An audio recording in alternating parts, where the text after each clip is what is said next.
Hey everybody, it's Chris. Welcome to another expert interview on the Chris Beat Cancer Show and podcast. Today I have the sleep doctor, Michael Breus. Michael Breus is a clinical psychologist and both a diplomat of the American Board of Sleep Medicine and a fellow of the American Academy of Sleep Medicine. He was one of the youngest people to have passed the board at age 31, and with a specialty in sleep disorders, is one of only 168 psychologists in the world with his credentials and distinction. Dr. Breus is on the clinical advisory board of the Dr. Oz Show and has been on the show a measly 39 times. He's been a principal researcher on numerous grant-funded projects and clinical trials. He's authored several best-selling books, including The Power of When, which is all about working with your body's inner clock for maximum health, happiness, and productivity. He's been a consultant to huge brands such as Crown Plaza Hotels, Princess Cruise Lines, and Disney. He writes for the Insomnia blog, Huffington Post, Psychology Today. He's been interviewed many times on CNN, Oprah, The View, Anderson Cooper, Rachel Ray, The Doctors, The Today Show, and now he's on the most prestigious of all, the Chris Beat Cancer Show. You bet. So, Michael, it's great to have you on. Thank you so much for taking the time out of your busy schedule to talk about sleep with my audience. Oh, it's my pleasure, Chris. I really enjoy what you do, and I think it's super important. And oddly enough, this is going to sound strange, but cancer is kind of a hobby for me. In terms of when most people are an expert in an area, sometimes they like to kind of drill down into one specific thing. I've always enjoyed learning more about cancer and sleep because most people don't think that there's a tie together, and in fact there is. Huge connection with cancer and sleep, and it's something that I try to talk about often. When I was diagnosed, I was completely clueless about cancer, about health, nutrition, sleep, all that stuff, and it was a long learning process of trying to figure out how to get my body back in harmony with nature, right? And that was, it started with like the food that I'm eating. And then I remember thinking, inspired by books I was reading at the time too, but I remember thinking like how far away we've gotten from living quote unquote naturally as our ancestors did and being connected to nature. And even, I don't know if I learned it or I had an epiphany. I don't know. But at some point I remember thinking, yeah, I should probably be, sleeping. My sleep habits should probably be more closely aligned with the cycle of the sun, right? Right. Oh, well, there's interesting data on that, as a matter of fact. So when you start to look at our bodies were meant to sleep when it's dark and be awake when it's light. And of course, the invention of the light bulb screwed that whole thing up incredibly. It's kind of interesting too, because Thomas Edison is known for saying, I'll sleep when I'm dead. Sleep is not necessary. He was really an anti-sleep kind of person, and of course ended up inventing the one thing that prevents many people from sleeping, which is light. But when we start to think about, and I like your holistic approach to everything, and sleep is it's really all about that aspect of it, meaning that we've got to make sure that our bodies are getting enough sleep. There are a lot of sleep myths out there now, and we're going to talk about some of those today. But generally speaking, one of the biggest ones that I always like to kind of start out with is letting everybody know that 8 hours is a myth. Okay? Not everybody needs 8 hours of sleep. Historically, we used to think that was the case. Everybody needs this amount of sleep. Me personally, I go to bed around midnight. I wake up around 6:30.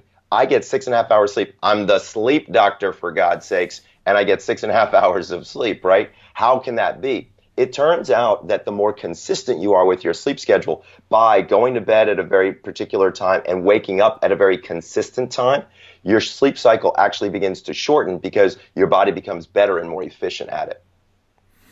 What changes as people age? They tend to require less sleep, it seems like, especially the elderly. Right. What's the explanation for that? So it turns out that they don't need less sleep, but they're getting broken sleep multiple times throughout the day. Many of my patients, so I just turned 50 this year, and so now I'm starting to think a lot about, okay, what goes on with your life, your health, all these different things as you hit these different milestones. And kind of interesting. What we see as we start to get older is that people are taking a lot of unscheduled naps, right? So they go into retirement, they don't have a lot to do, they're watching TV, reading a book, what have you, in their favorite chair, and boom, they're out for 30 minutes. That has an effect on their ability to fall asleep and stay asleep at night. When we look at it from a physiology standpoint, there's also another interesting aspect to it, which has to do with your eye. So as you get older, your lens and the cornea begin to yellow across the eye. This does not allow light to come in as it once did, and light is really what we call a Zeitgeber, which basically means a timekeeper. So what light does is light turns the melatonin faucet off in your brain. So if you understand that light has an effect on your brain that way, and your body is not filtering light appropriately, it has an effect, and it can actually move you earlier and earlier. This is one of the reasons why we see a lot of elderly folks going to bed so early. Like, I've got patients who say, yeah, I go to bed at 7 o'clock at night. My first question is, why? I get one of two answers. Either, gosh, I start to feel tired around then, or I'm just bored, I have nothing else to do, so I figure I'll go to bed then. And then they wake up at 4 o'clock in the morning. Yeah, I typically go to bed around 9 or 10, and I wake up pretty consistently sometime around 7 a.m. Wow, so you get a good bit of sleep. That's I awesome. do. I used a sleep tracker last year. Yeah, like, it wasn't necessarily a good one, but it was a Fitbit kind of a device, right? And I wore it for 3 months just to see, okay, how many steps am I getting, to see what it had to say about my sleep and things like that. And can't say for sure. It was actually a product called Misfit. I know. Can't say for sure whether it was wearables. accurate, but what it told me was that I was getting about 8 hours and 25 minutes a night average of sleep.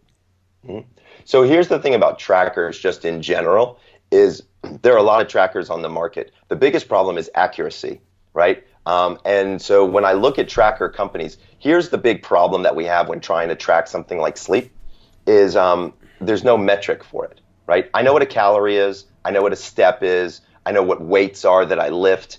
But if I turned to you and I said, give me a number for how you slept last night, what are you going to say? A 74, a 96? So, what scale are you going to use? It's very complicated. So when we look at companies who are good at tracking things, they don't necessarily have the sleep background to understand how to create that metric. So that's problem number one. But let's say you find a company that does a good job of that. Problem number two is, who cares, right? If I got 17 minutes of REM sleep, I don't know if I care one way or another.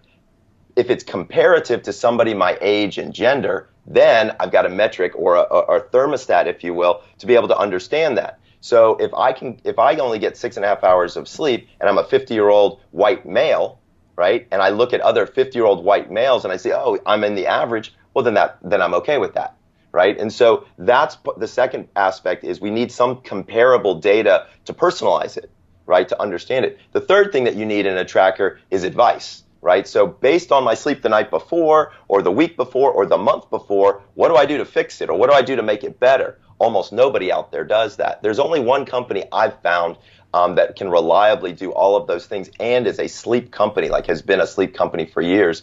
It's called Sleep Score Max. And they actually just launched a new app, believe it or not. You can go on the App Store and download Sleep Score. I think it's just called Sleep Score in the App Store. And it actually all works from your phone, believe it or not. Like, you don't have to have something on your body. You take your phone and there's these little speakers on the bottom and you point those speakers towards you. And are you ready for this? It uses echolocation to figure out your breathing patterns, because you have different breathing patterns in each stage of sleep. So it's like a dolphin, right? It sends out a sonar signal and then comes back. And the speed at which it comes back, the algorithms are pretty sophisticated. It actually figures out your sleep. It's kind of cool. That's amazing. I wonder if two people in the bed would screw it up.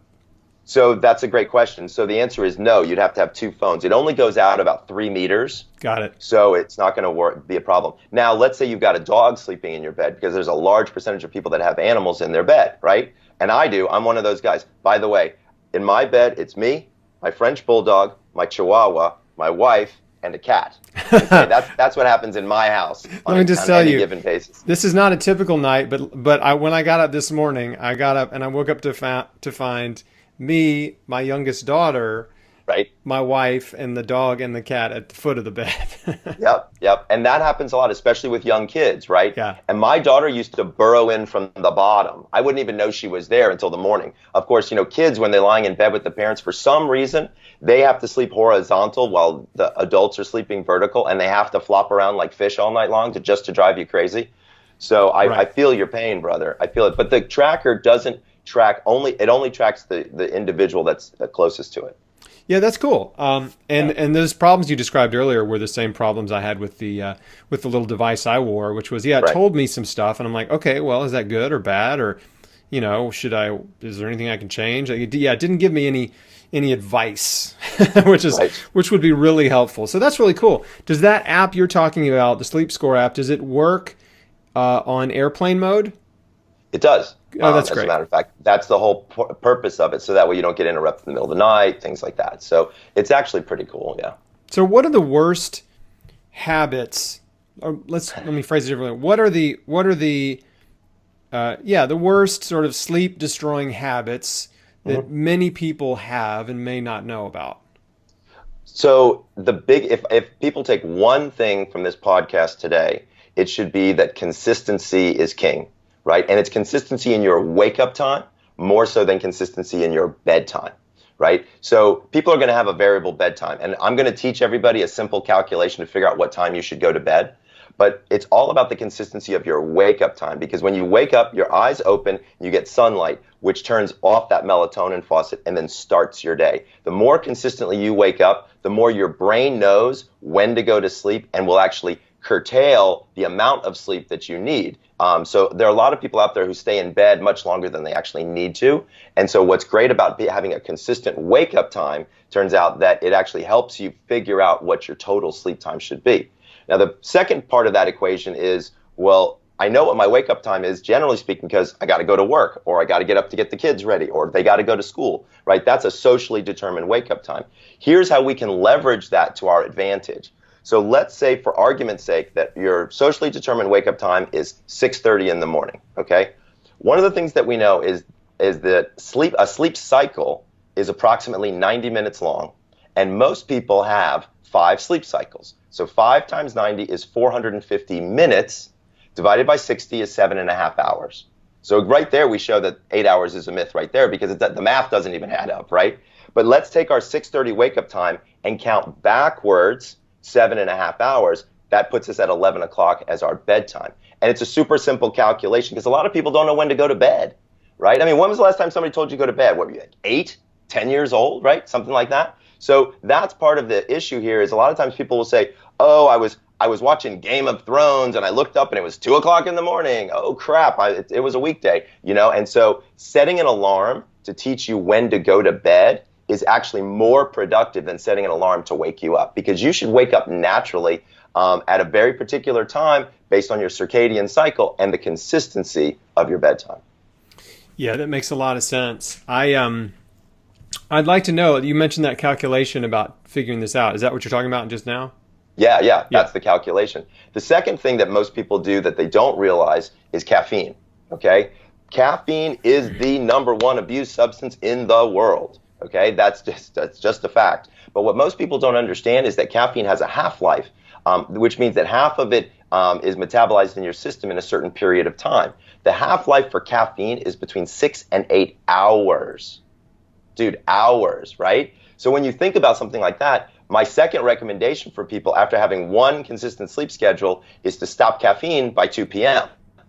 If you stop caffeine by 2 p.m., then by about 10:30, which we're kind of thinking is close to most people's bedtimes, at least half of the caffeine is out of your system, and it won't be affecting your ability to fall asleep or stay asleep. Now, I know there's somebody watching. But it still could be. Yeah. If half of it's still in there. Well, you jumped the gun on me. Oh, sorry. So I've always got people who say, oh, Michael, sleep doctor, you don't know what you're talking about. I can have a cup of coffee right before bed and still fall asleep. Or what about that other half of the caffeine that's still in me?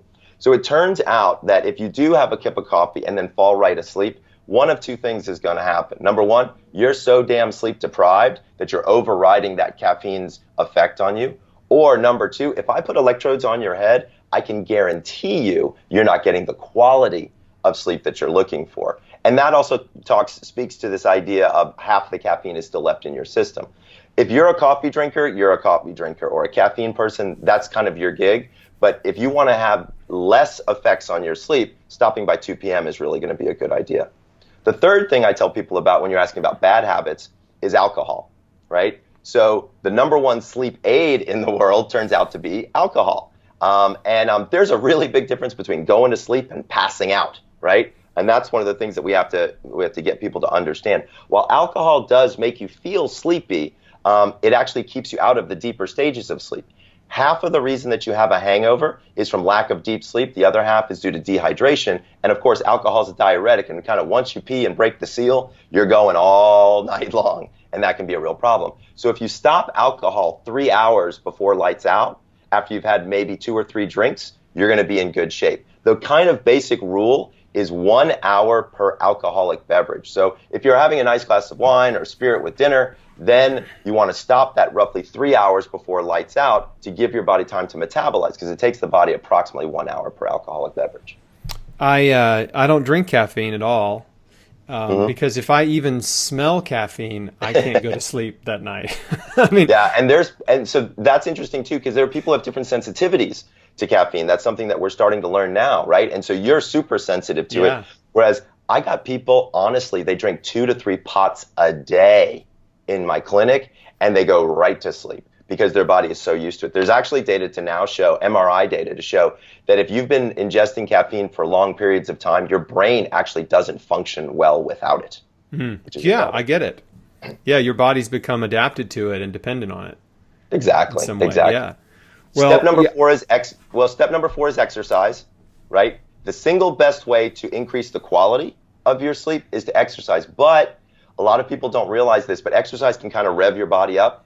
And so you don't want to exercise too close to bedtime. You want to give yourself about 4 hours for your core body temperature to start to cool down, because the problem is that your core body temperature has to drop in order for your brain to release melatonin. So if you're out there running and gunning, your core body temperature is up, and that can be a problem. Yeah, exercise revs you up, and I've definitely read this in multiple places not to exercise late at night, and I don't. My preferred exercise time is about 4:30, 5 o'clock. So kind of after my work day, I go hit the gym, and that's when I like to do it. Some people like to do it at 5 a.m. I can't. I just can't. So the people who like to do 5 a.m. exercises, they have a particular chronotype. And so my new book called The Power of When is all about chronotypes. And for folks out there who don't know what a chronotype is, if you've ever heard of somebody being called an early bird or a night owl, those are chronotypes. Turns out there's not 2, there's 4. And I created this quiz that people can take to fall into one of these 4 categories to understand more about their chronotype. It's actually pretty interesting. And I think you had an opportunity to take the quiz. Am I correct? I took the quiz, and it turns out I'm a bear. And I would love for you to describe the 4 different chronotypes, the different animals, and what their characteristics are. And then we'll make sure and send people to the quiz, which is at thepowerofwhenquiz.com, right? Exactly. Okay, so the 4 chronotypes. So I replaced the bird analogy because I'm a mammal, not a bird, and I wanted to find mammals. And then I also found mammals that actually follow these particular patterns. So the first one, early bird, is replaced with what's called a lion. So we know that lions' first kill is usually before dawn. They are early morning creatures. And when we look at the characteristics of early birds, or what I call lions, they're pretty interesting. Lions are generally have a tendency to be my type A personalities. They're very kind of strict. They make a list almost every day, and they go from step 1 to step 2 to step 3 to step 4. Very organized. They're great managers. They have a tendency to be COOs of a company, where they have they're great at managing. They don't necessarily do the work itself, but they can get other people to manage to do the work quite well. The next category are bears, which is what you are. By the way, lions make up about 15% of the population. Bears make up about 50% of the population. And being a bear is the best, and I'll tell you why. Because, in fact, all of our society is built around a bear's schedule. Right? Bears have a tendency to wake up around 7:30, 8 o'clock. They work the 9 to 5. They go to bed around 9:30, 10 o'clock. So they're what I call solar sleepers. They're the people who actually get stuff done. They're usually pretty outgoing people. They have a tendency to make friends easily, and they're just a real fun group to be around. The next group of night owls, which represent about 15% of the population, I call them wolves. So I'm a wolf. I don't go to bed ever before midnight. I just can't. My body just isn't kind of built that way. Wolves have a tendency to be my creatives, so my artists, my actors, my musicians, people like that. If a wolf bothers to make a list, they'll go from step 1 to step 12 to step 7 to step 18, and it makes perfect sense to them, but it doesn't make any sense to anybody else. Wolves are late night people. Most of the time throughout their lives, they're told that they're lazy.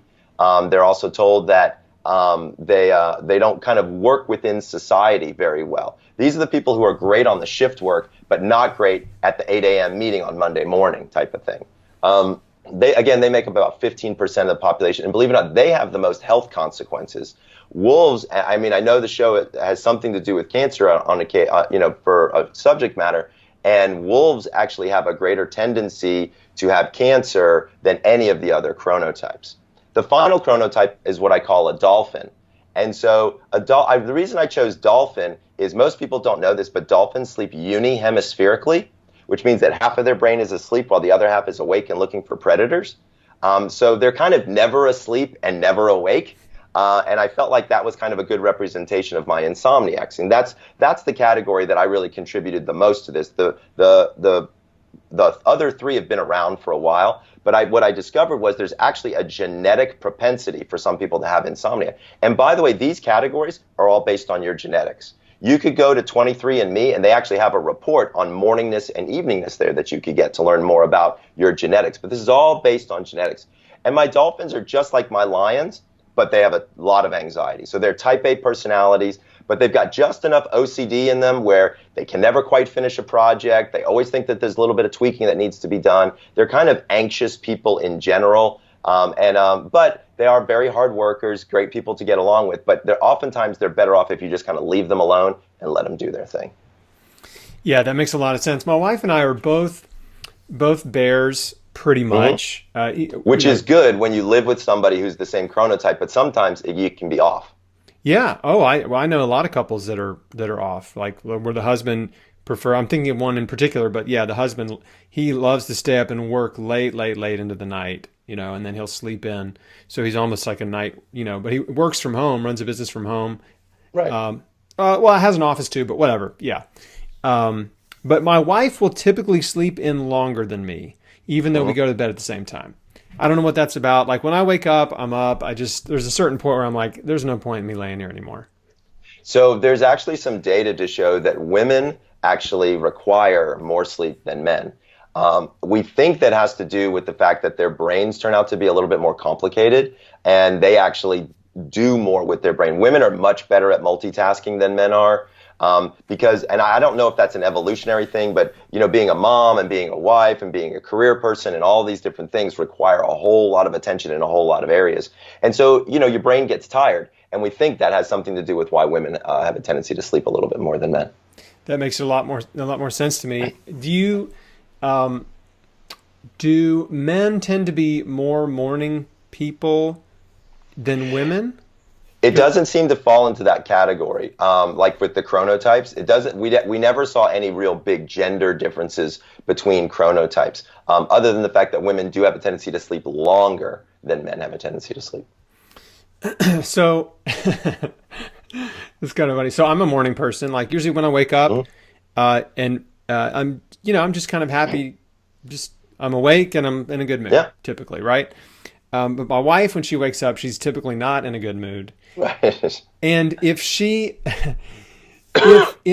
if one of the kids wakes her up, or if I wake her up in the middle of the night, she's like ferocious. Right.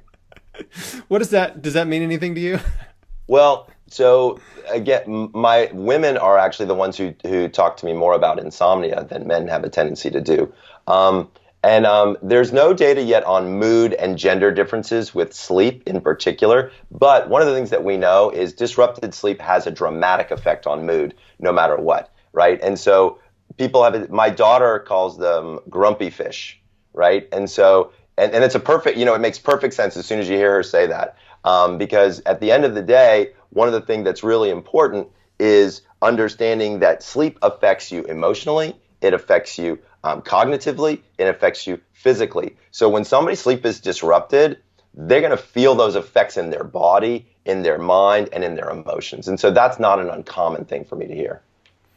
So what are some of we talked about habits that are affecting good sleep. So what Right. would be, and it's obvious that, cutting back on caffeine, not drinking caffeine late in the day or not drinking it at all, cutting back on alcohol, not drinking it at all, things like that are obvious things that people can do to improve their sleep habits. But are there some others? Oh, yeah, there certainly are. I mean, those are big ones, but one thing that a lot of people don't think about is sunshine. So getting outside for 15 minutes every morning is incredibly healthy. Number one, vitamin D production, which actually helps with sleep. Number two, resetting that circadian rhythm again. If you can get outside within 30 minutes of waking up, take the dog for a walk or go get the mail in the morning or the paper or what have you, any of those types of habits or activities are going to be very helpful for your overall sleep cycle, but a lot of people don't think about that. Another big one is fresh air. Just being outside and having fresh air is really good because there's data to now show that if you sleep in a space that doesn't have good filtered air or doesn't have well circulated air, lots of carbon dioxide in there, it has an effect on your ability to reach deeper stages of sleep. So there was a great study that looked at insomniacs, and they brought them all out to the woods and took them camping for 2 weeks. By the end of the 2-week study, they all slept great. Just by being outside, going to bed when it got dark, getting up when the sun rose. And these were chronic insomniacs. I mean, these were no joke here. These weren't people who, occasionally I have a sleep problem. These were hardcore insomniacs, and all of them did much better being outside. Other things to think about is blue light. So one of the things that we see a lot about in the media these days is blue light. So first of all, let me kind of dispel a few myths here. So first of all, the light itself is not blue. Okay, there's a spectrum of light. So any white light that you see is made up of a spectrum of many different colors. The area of blue is approximately 450 to 480 nanometers. That's the frequency of that light. Now, why is that important? It turns out about 10 years ago, they discovered that we have cells in our eye that are called melanopsin cells. And they get triggered by this particular frequency. So when that frequency hits them, it turns off that melatonin faucet I was talking about earlier, right? So one of the big problems is people playing with their devices right before bed because they're checking Facebook, checking email. Well, here's the thing. The blue light is literally right there on your face because the proximity of this device is so close. Now, one thing that people are going to say out there is, oh, well, I've got night shift on or I've got one of those software programs on. The data now shows they don't work, period. Data out of Rensselaer Polytechnic Institute in New York show that specifically the iPhone one does not suppress the blue light effects on melatonin. I don't know about an Android one. If you're doing something on your laptop, however, there is a program that does do something really good, and it's called Flux, Flux. Just Google it. It pops up. It's free. It downloads to your computer, and it changes the color temperature on your computer, which is actually a better way to be interacting with your device. That's really good advice. What about blue blockers? I love blue blocker glasses. I'm a huge fan of them. I have both of my children wearing them every night if I can get them to. My son does it more so than my daughter, but it's very, very helpful, especially when they're watching television. So I actually have two pairs, depending on what mood I'm in. I've got this pair. I love it. And then I've got this, which my wife thinks I'm just like the biggest dork ever, by the way. Yep. Let me just That's be okay. very You're gonna clear have about stuff. that. And then I've got, so this is kind of like the rocker pair. And then Right. I've got like the more studious pair, which is Okay. this pair. Because I thought, well, okay, I'll get a different pair. Maybe, she won't roll her eyes at me so much. But she doesn't Right. think these are any better. So, Well, here's the thing, is while they look a little goofy, not necessarily you, but just in general. it's me. It's okay. It might be you. Here's the thing, is eye strain is a huge problem because we're all in front of our devices all day long, especially kids. And that was one of my biggest concerns was the blue light effects on their sleep, but also the eye strain is tremendous. And we're seeing kids needing corrective lenses and reading glasses sooner these days because they spend so much time reading small font on a computer screen. So it actually helps reduce eye strain, which is critical. And so it's actually a really good health thing to do. And if you get kids doing it early on, my kids take selfies with them on and they share them on Instagram. They're like, look what my dad makes me wear. He's such a goofball. I got no problems with that, right? Because they're participating in their own health, and that's really important. That is good. I tend to put them on. My routine is when the sun goes down, at some point after the sundown, I'll be like, oh, okay, and I'll put those glasses on, and just to try to block some of that blue light, and encourage the production of melatonin so that I fall asleep sooner and get a good night's rest. And especially the worst case scenario is I don't put them on until I get into bed, and we might watch a show on Netflix or whatever for 30 minutes or an hour, and so, but yeah, I think they've been, I've never really had difficulty sleeping, but I feel like my quality of sleep has been better since I started wearing them. I feel like I toss and turn less. Not that I did a lot, but I feel like I do it less since I started that habit. And you probably do. And you mentioned something that I want to talk about with everybody out there, which is that you watch television in bed, okay? I'm the only sleep doctor in the universe that says it's okay to watch TV in bed. I'm the only one, all right? And I'm going to tell you why. Because most people don't actually watch it. They listen to it. So when my wife and I started dating, she said to me, hey, by the way, one of the things I need to let you know is I fall asleep with the TV on every night. And I was like, oh, I'm a sleep doctor. Don't worry about it. I'm going to fix you of that. Okay. We've been married for 19 years. TV's on every single night. Okay. So I didn't do such a hot job of fixing anything, number one. But number two, she doesn't really watch it. Again, she listens to it, and she's got monkey mind, right? Her wheels are spinning all the time. She's always thinking about different things. And so for her, this is a great distraction for her to not have to think about what's going on in her world and just listen to an old episode of Seinfeld and fall asleep. So for folks out there who are watching TV before they go to bed, 95% of televisions have a timer built into the software. Just turn on the timer for 45 minutes and you're good to go. Yep. Is your wife kind of like a dolphin? Yeah, she is kind of like a dolphin, actually. Yeah. That's really interesting. Okay, so let's see. Are there any other devices, habits and or devices that you think are especially helpful for people?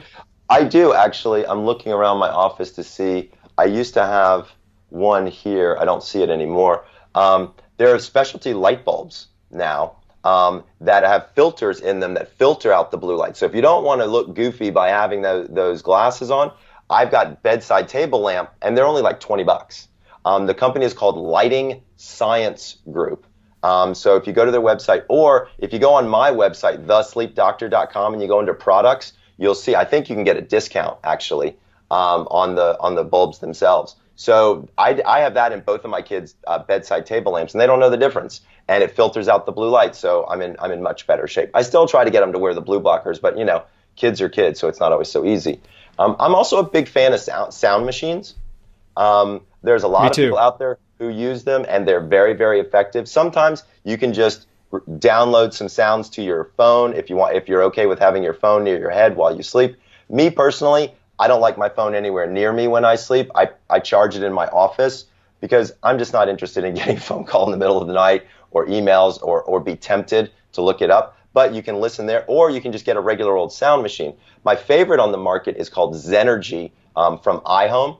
I worked with them to help them develop the product itself. So we've got meditations in there, relaxation. We've got special sounds that are conducive to sleep. It's actually pretty cool when you look at the whole technology that goes in behind it. I would say those are some big things that I found to be extremely helpful for many of my patients. We pretty much black out our room at night. Mm-hmm. We use an air purifier that has an audible fan, which is the equivalent of a sound machine. Absolutely. When I travel, I have a couple sound machine apps on my phone, but I've never been crazy about any of the fan sounds that they make. They're just none of them have been quite right. And then I found let's see. then I found this, which is the Roam. You know that really Yes. famous sound machine that everybody Yeah, knows? Marpack. It's yeah, Marpack. yeah, the Marpack. Uh-huh. So Marpack makes this travel size. That thing is awesome. I Yes. have one of those in my luggage Yeah. because I love Marpack. They do great work. It's just the perfect fan sound. It has a couple settings, but anyway, yeah. Now I travel with this thing, and it's USB. You know, you charge it up. It'll. I think it'll run all night for several nights before you have to recharge it, and it's great. So anyway, guys, it's called the Roam, RHOM, by Marpack. Amazon is where I got it. Yep. So we have a couple of these now. Oh yeah, they're awesome, and kids love them. Oh yes, my kids both have the full size Marpack sound machines in their bedroom, and then yeah, we pack a few of them when we travel. I love to travel light, but you know I have like all these devices and like just little stuff that I bring with me. It's it's yeah, it can become a little burdensome, but it's okay. Yeah, I mean, travel's a big deal, you know, and it affects sleep in a lot of different ways. I know you and I were talking before we came on about jet lag, right? And so Yes. there's actually a new app that just came out I want to tell people about. It's called Time Shifter. If you go to timeshifter.com, you can download it. It's free. And then I think you get one of the first jet lag prescriptions for free, and then afterwards it's like, I don't know, it's like $5 or something. I'm not sure. But what's cool about it is you plug in where the time zone you're in, you plug in the time zone that you're going to, and what your chronotype is, and it will help you pick out flights that are better for you to sleep on. It's amazing, dude. It will give you light recommendations, food recommendations, exactly what you should do before, during, and after your flight. The data all comes from NASA. And the space station, because when you're up there on the space station, you get a new day about every 90 to 120 minutes, because that space station is moving pretty quick. And so the sun rises and falls quite fast. And so we need those people to be very on from a circadian perspective, because they can get jet lag very, very easily. And you know, that's the bad thing for them, right? Because you don't want to leave the airlock open or something like that, right? And you're on the space station. So we tested it out with them, and then we brought it down here and we use it on Formula One race car drivers, because they drive all over the world, and they can't even be a second off. If they hesitate the wrong way once because they're tired, it can be a crash, it can be a loss, these types of things. So it's a pretty cool app. People should check it out.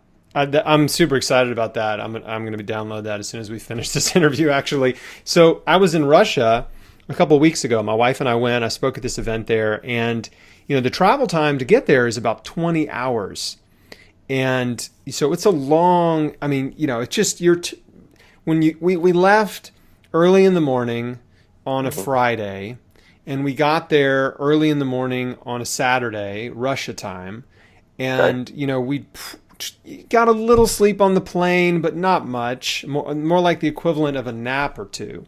Right. And of course, we got there in the morning, and the goal is you want to try to stay awake all day that first day, so that you were just really tired by nightfall, which we did. We had I think a little nap in that day, but by the time night rolled around, we were both pretty sleepy, and we got in bed. But little did we know, the sun rises in Moscow at this time of year at 3:30. Yep. And so at 3:30 in the morning, we were both just like blasted with, you know, awake with the sun. And this room did not have dark curtains. And so we were like, like what's happening? And fortunately, we both had sleep masks like handy from the plane, and like put them on, and you know was able to go back to sleep. But that's actually the first time I've ever used a sleep mask was that night, and it really, man, it saved me big time. And so we ended up using them every night in Russia. We went to St. Petersburg about 3 days later and spent a few days there, and they're in the middle of what's called white nights this time of year, which is kind of like in Alaska, the sun never sets. In St. Petersburg, it'll go down where you can't see it. It's past the horizon, but it's still bright outside. Yeah. So it's kind of interesting when you look at the summer solstice, because that's coming up now, and that's part of this whole white nights. So the summer solstice is the day of the year where the Earth is tilted towards the sun the most, and it's the closest to the sun. And so it turns out that our daylight is extended on that day longer than any other day throughout the year. And so I was actually recently doing an interview talking to people about what do you need to do to prepare for the summer solstice for sleep. And the big thing is get an eye mask. So you're dead on, dude. You figured it out before I could even tell you. Yeah. The summer solstice, fun fact, also my birthday.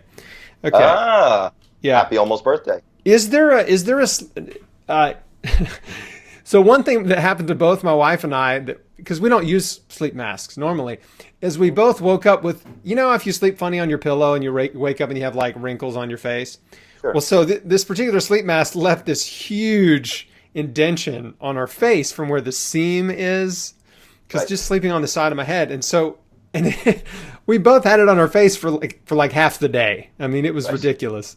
So is there a particular sleep mask that you like or recommend? There is, actually. There's a company called Dream Essentials, and they're like the Nordstroms of sleep masks. They've got like 30 different ones, and there's a couple of different pieces of technology that can actually be helpful. The flimsy, satiny ones that kind of slide all over your face really aren't that effective.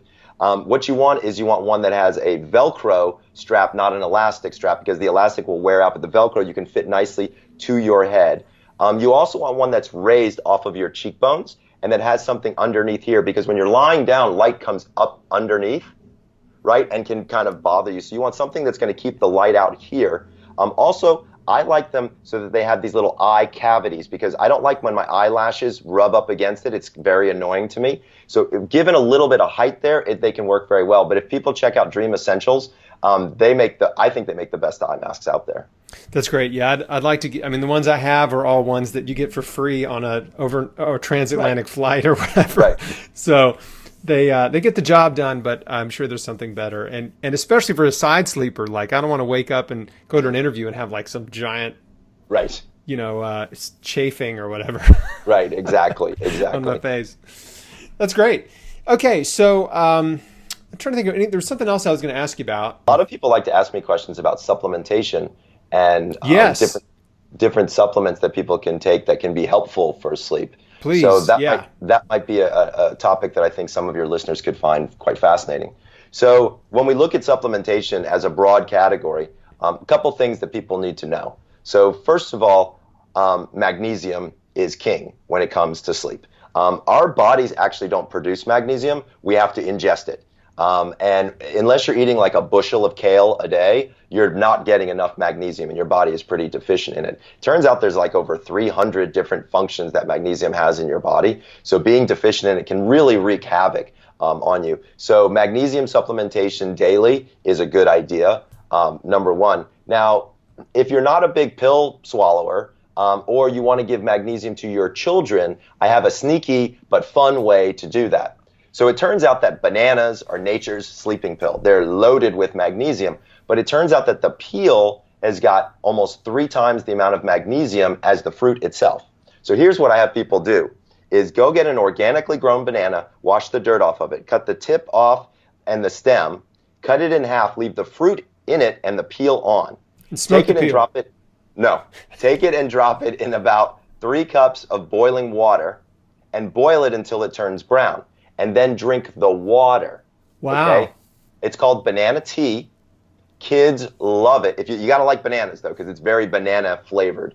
But it's loaded with magnesium and a lot of other things that can be very helpful for you. And if you're getting tired of chamomile tea and things like that, it's a great substitute. I've got one mom who actually made the banana tea, and then she poured it into popsicle molds, and she made popsicles out of it, and she gives it to her kids as a treat before bed, and it helps them sleep. So it's really kind of a cool, fun idea. I can't wait to try that. I have one kid that loves bananas and one kid that cannot stand to be in the room with bananas. I've got one of each of those myself. Yeah, I've never even seen anything like it, but she just has this repulsion to bananas. But anyway, that's great. So magnesium's big. So magnesium. And now, in terms of the supplementation, is it better to take it, with dinner or sort of near bedtime? So with magnesium, it is.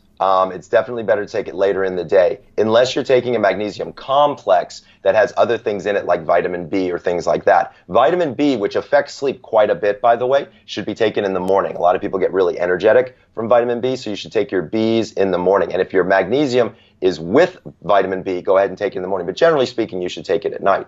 Another big thing are your omegas. There's a lot of data to now show that omega-3s are very, very helpful for sleep. Most of us don't eat enough fish, which is where we would get those omegas. So one of the things I'm talking about with people constantly is omega-3 supplementation.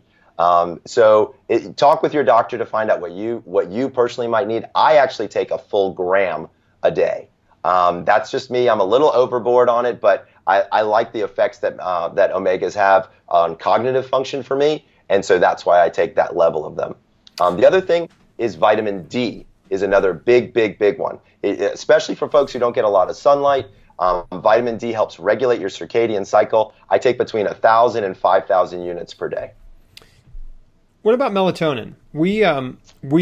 I don't regularly take it, although there's some interesting research on melatonin supplementation and improved cancer survival, right, which I came across recently in researching for my book, which basically indicated that 20 milligrams a day, which is a lot for cancer patients, was indicated to improve survival. Now, I've never taken it, but when we were in Russia, in this apartment we stayed at, we were totally jacked up, right? Jet lag and everything else. And they had left us a bottle of melatonin by the bed. And so my wife and I both would take it before bed. It was 5 milligrams. And that seemed to help a lot too. It does. So the first thing that people have to realize is melatonin is a hormone, right? And so you wouldn't just wander down to the local health food store and buy testosterone or estrogen, right? But yet melatonin is readily available. The appropriate dose, it turns out, is between 0.5 and 1.5 milligrams for an adult to reach plasma concentration levels. 5 milligrams, here's what's interesting, is almost 95% of melatonin is sold in an overdosage format. So most people are taking far more than they actually require. Now, cancer is a completely different topic area, right? If you are going through that, absolutely talk with your doctor, because there is some really good data about high dosages and cancer survival. So one of those things is definitely talk with your doctor about that. I'm not a cancer expert. I do know a lot about melatonin, and I know that those higher dosages work quite well there. The problem for high dosage melatonin, just to make everybody aware, is it's actually a contraceptive at high dosages. So it's birth control. Believe it or not, it's actually used as birth control in several countries in Europe, and by prescription only, as a matter of fact. Wow. Over there. So it's not something to kind of trifle with. You need to be super careful about melatonin in children. So my big warning for people is there is almost no children out there who have a melatonin deficiency. Okay? Kids don't need to be taking pills to go to sleep. That's my kind of general rule. Now, are there instances where that we should take issue with that rule? Of course. Specifically with kids who are on the spectrum, on the autism spectrum, we know that they actually do very, very well with 3, 5, and in some cases 10 milligrams of melatonin in the evenings. We're not 100% sure why that's the case, but we do see that in those group of kids, it can be very effective. But generally speaking, melatonin is not something that I recommend for children. Yeah. And in terms of my personal melatonin usage now, after the Russia experience, and please tell me if you don't think this is a good idea, but my thought is I'm going to travel with melatonin now. And especially if I'm crossing time zones, right? And but if you think the one, whatever bottle we had, right, was a 5 milligram dose, and maybe that was too much, but just to take it before bed when I travel. Yeah. So here's what I'll tell you is the best place to buy melatonin that I've found is Trader Joe's. Their house brand is 500 micrograms, which is 0.5 milligram, which is the correct dose. So for folks out there, and it's a chewable, so grab it, throw it in your suitcase along with your sound machine. But here's the thing. Melatonin is not a sleeping pill. It's not a sleep initiator. It's a sleep regulator. So melatonin should actually be taken between 60 and 90 minutes before you want to go to bed in your destination. I use it for jet lag every time I travel. If I go more than 3 time zones, I'm taking melatonin. When 90 minutes before bed, and then I'm using bright light therapy in the morning when I wake up to turn that melatonin faucet off. I've been able to reduce my jet lag pretty dramatically. As a kind of funny story, I have a patient who's a Saudi Arabian princess, and she flies over from Saudi to Los Angeles, which is where I'm based, a couple times a year. And her jet lag was terrible. She's crossing 14 time zones, right? And her jet lag was 7-8 days long, which is, believe it or not, fast for that many time zones. Normally, it takes the human body 1 day per time zone to adjust. But it was killing her because by the time she was finally acclimated, she was ready to leave. Using melatonin and this light therapy and a little bit of caffeine and some napping, we were able to reduce her jet lag down to approximately 1 day. And this jet lag app is based on a lot of the theory that we were using then, and can be helpful for that as well. That's amazing. And so when you travel, do you just take half a milligram? I take a half a milligram approximately 60 to 90 minutes before bed. If you're doing a melatonin spray, you can actually take it much closer to bedtime because it doesn't take as long for it to get into your system because it's sublingual. That makes sense. Man, this has been great. Such good advice. I love it. I know my audience is going to love it too. Is there anything specific related to sleep, melatonin, and cancer that you would like to add? Well, first of all, generally speaking, one of the things that people out there should know is the data has now become very clear that that the more sleep deprived you are, the faster cancer cells multiply. Okay, so that's just a fact at this point, right? And so sleep turns out to be one of the best things that you can do if you've been diagnosed with cancer, because it allows your body to heal. Remember, sleep is healing. That's really what it's doing for our bodies. So getting more sleep and better quality sleep is always going to be helpful. The second thing that's really interesting is that cancer actually works on its own circadian rhythm. The disease itself has a 24-hour cycle. And we've now learned that administration of chemotherapy at particular times in that circadian cycle can actually be even more effective, and you can use less chemo. Guys, less poison in our bodies, and it's more effective. I mean, it doesn't get any better than that. Those are two big things that have come out of the research in the last 4 or 5 years that I think are important for people to know and understand is get your sleep, don't be sleep deprived, and understand the circadian rhythmicity, and talk with your doctor about if you have to have chemo, about is there a way for you to do it on a circadian cycle? Because in the places like MD Anderson, Sloan Kettering, they're starting to institute this now.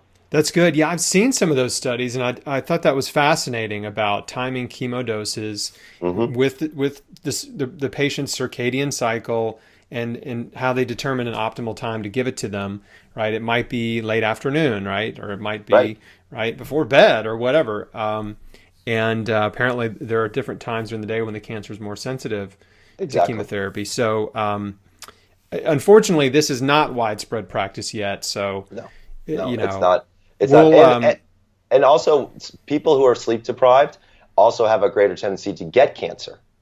That's another interesting kind of fact. And the three like big shift cancers, workers.